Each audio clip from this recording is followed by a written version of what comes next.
When a luxury car dealership mocked an elderly man in a worn sweater, they didn't realize he was about to become their boss. Harold Matthews adjusted his worn cotton sweater as he walked into Luxury Motors, one of the city's most prestigious car dealerships. At 72, his weathered face and simple attire didn't match the glossy showroom's typical clientele, but his keen eyes studied the vehicles with genuine interest. The salespeople huddled near the reception desk, whispering and snickering.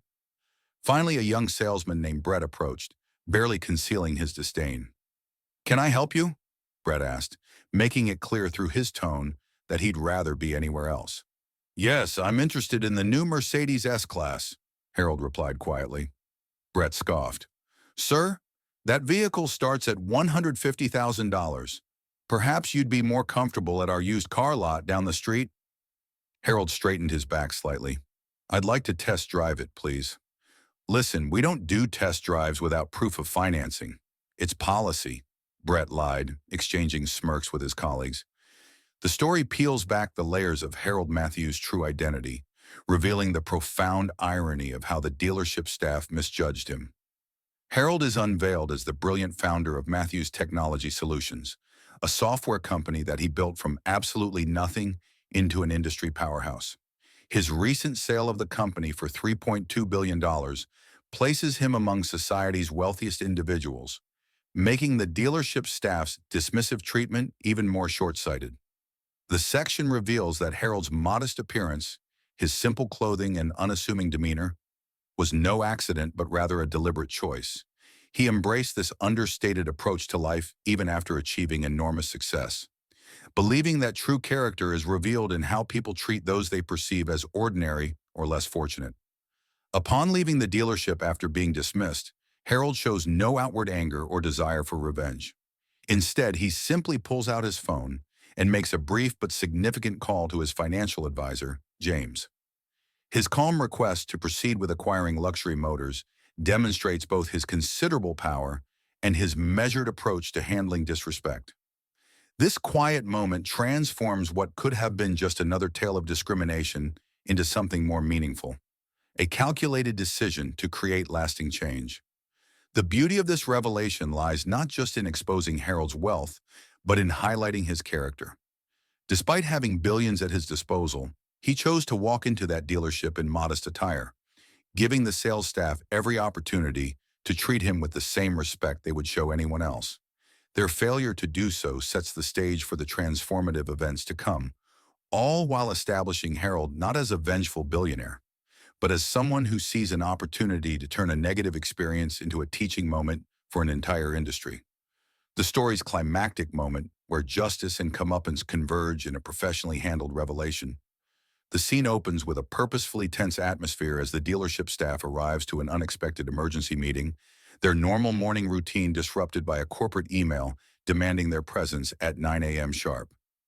The nervous energy permeating the showroom floor reflects the staff's uncertainty about their future, creating a palpable tension that contrasts sharply with their arrogant behavior from the previous day.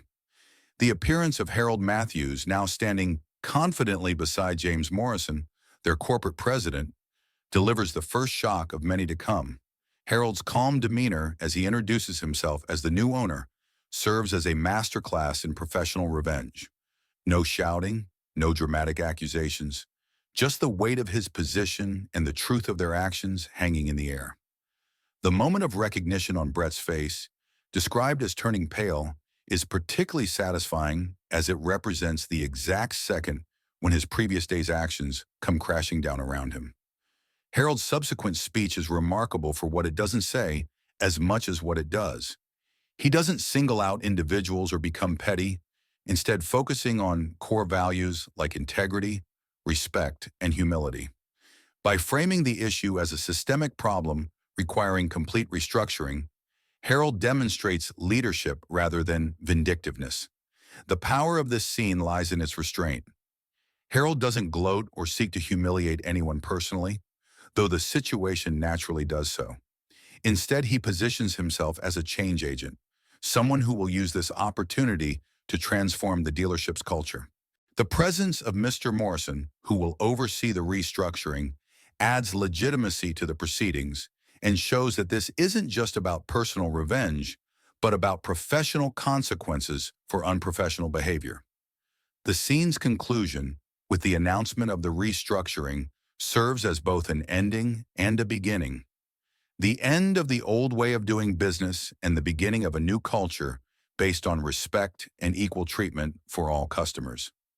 This moment of comeuppance is satisfying not because it's cruel or excessive, but because it's perfectly proportional and professionally handled, teaching a lesson that extends beyond just this one dealership or these particular employees. The final part of the story demonstrates the profound and lasting transformation that took place at Luxury Motors following Harold's acquisition. In the immediate aftermath, Brett and several other employees who had displayed discriminatory behavior were dismissed from their positions, marking a decisive break from the dealership's previous culture.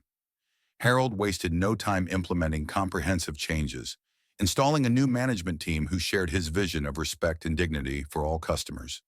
The new leadership introduced mandatory customer service training and established strict policies against discrimination, laying the groundwork for systemic change.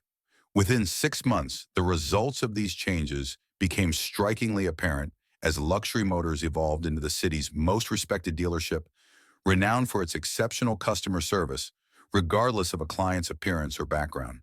Harold maintained his connection to the dealership through periodic visits, deliberately continuing to wear his simple sweater, serving as a living reminder of the importance of treating everyone with equal respect. The new staff's genuine warmth toward him reflected not fear of their owner, but a true understanding and embrace of the values he represented. Meanwhile, Brett's journey took him to another dealership across town, but the experience had fundamentally changed him. He now approached every customer with respect, aware that appearances could be deceiving. The story's impact extended beyond the walls of Luxury Motors, becoming a powerful cautionary tale shared throughout the local automotive industry. Harold's quiet but effective approach to creating change, never boasting about his actions, demonstrated how wealth and influence could be used constructively to promote positive transformation. The dealership's success proved that treating people with dignity wasn't just morally right, but also good for business, establishing a new standard in the industry where true luxury was measured not by the price of the cars on the showroom floor, but by the respect shown to every person who walked through the door. The story became a local legend, shared among salespeople as a cautionary tale about judging books by their covers. Harold never boasted about what he'd done, but the lesson he taught that day changed not just one dealership, but the way many in the industry thought about customer service.